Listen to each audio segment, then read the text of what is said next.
Hello दोस्तों, मैं हूं स्वाति। आज मैं आपके लिए लेकर आई हूं बैंक एस्पिरेंट्स के लिए स्पेशल टिप्स। बेसिकली ये वीडियो बिगिनर्स के लिए है कि अगर आप किसी एग्ज़ाम्स की प्रिपरेशन कर रहे हो तो स्टार्टिंग में आपको किन चीज़ों का ध्यान रखना होगा ये मैं आपको बताऊंगी।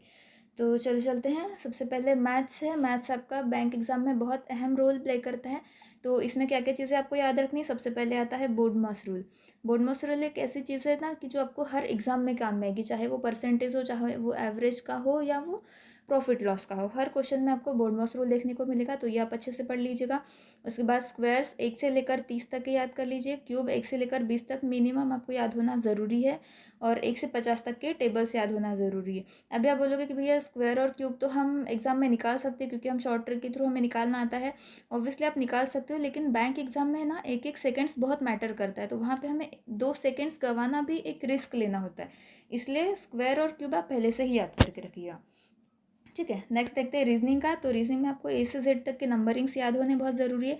ए से जेड तक नंबरिंग मतलब कैसे कि जैसे ए का नंबर 1 का पोजीशन है, बी की पोजीशन नंबर 2 है, सी का 3 है, इस तरह से अप टू जेड तक। जेड का 26 है, टोटल 26 अल्फ़ाबेट्स हैं, तो ए से जेड तक के आपको नंबर्स याद होने ज़रूरी है।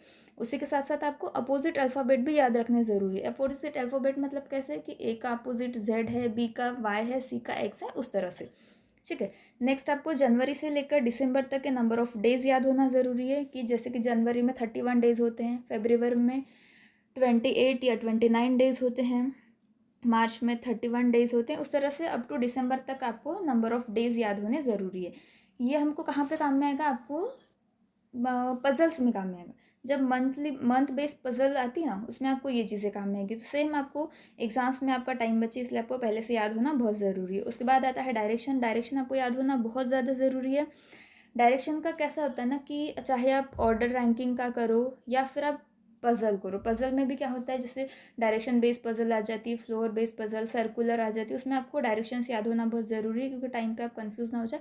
डायरेक्शंस मीन्स कौन सी, वही आपकी नॉर्थ, साउथ, ईस्ट, वेस्ट और अदर 4, जैसे कि north east, north west, south east और साउथ वेस्ट। ये डायरेक्शंस आपको याद होनी ज़रूरी रीजनिंग के लिए।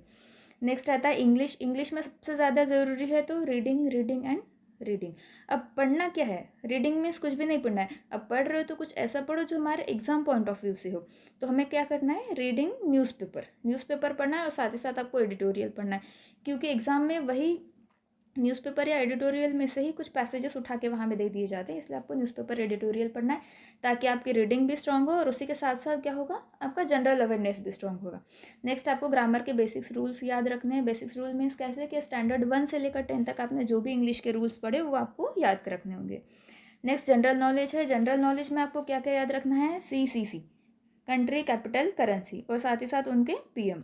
अब कंट्री कैपिटल करेंसी में क्या होगा कि अब बहुत सारी कंट्रीज़ है तो उतने सारे कैपिटल करेंसी याद रखना मुश्किल होता है।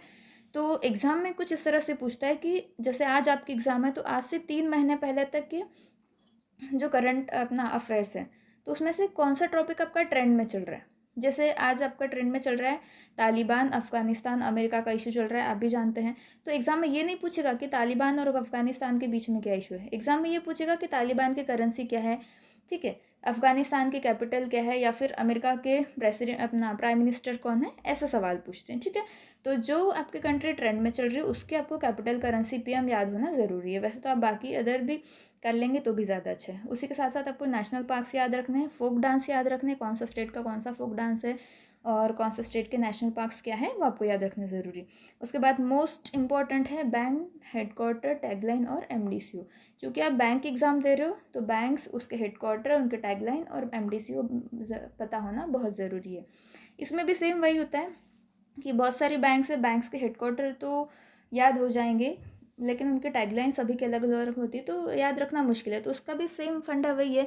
क्या होता है कि अभी जो बैंक्स आपके ट्रेंड में चल रही, जैसे अभी क्या हो रहा है कि SBI, एक्सिस, HDFC, उनमें बहुत सारी स्कीम लॉन्च हो रही है ना। तो उससे रिलेट जैसे SBI की बहुत सारी स्कीम लॉन्च हो रही है तो पूछ लेगा कि SBI की टैगलाइन क्या है। ठीक है, तो इस तरह से आपको याद रखना है।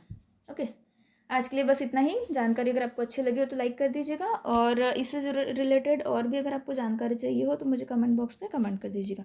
Thank you.